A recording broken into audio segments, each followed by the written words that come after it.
Flames tore through Nepal's parliament.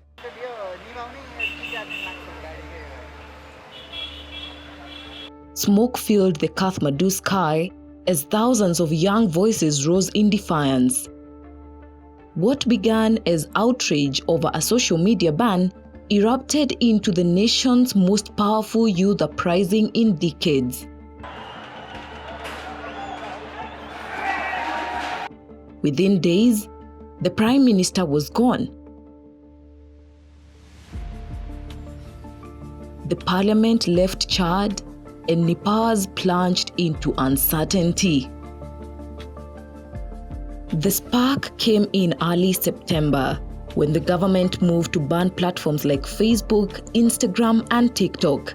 Officials say they were enforcing new digital rules, but for a generation that lives, organizes, and earns online, it felt like censorship.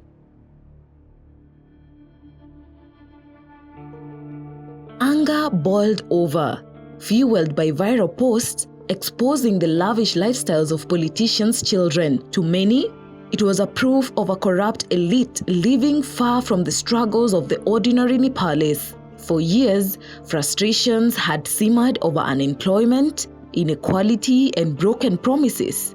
The ban lit the fuse. The protest swelled into the tens of thousands. Young people filled Kathmandu streets, chanting for change.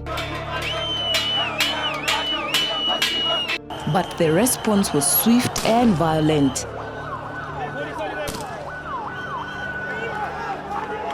Police used tear gas, rubber bullets, and in some cases, live ammunition.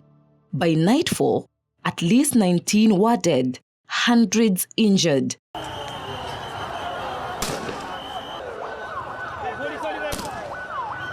Curfews were declared, but protesters defied them. The streets became battlegrounds, symbols of state power, their targets. From the Prime Minister's residence to the Supreme Court, and finally the parliament itself, buildings were stormed, vandalized, set ablaze.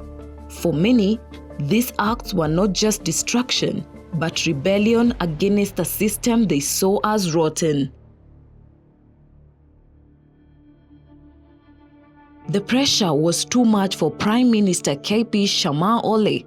On September 9th, he resigned, saying extraordinary times demanded extraordinary steps.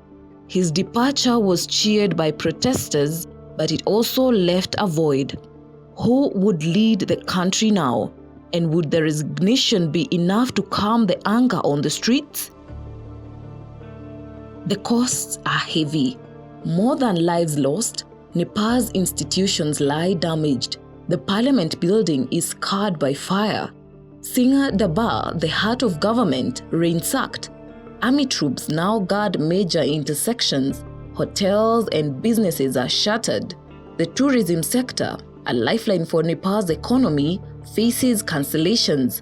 Investors watch nervously, and the international community wonder, can Nepal hold steady balance between its powerful neighbors, India and China?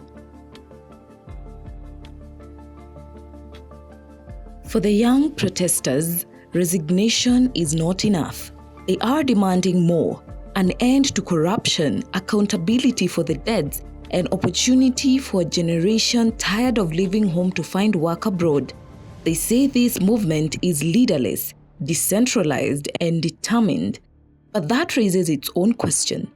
Without leaders, can the movement negotiate or risk fading into chaos? Against the big corruption that these ministers have done for the past 2 decades.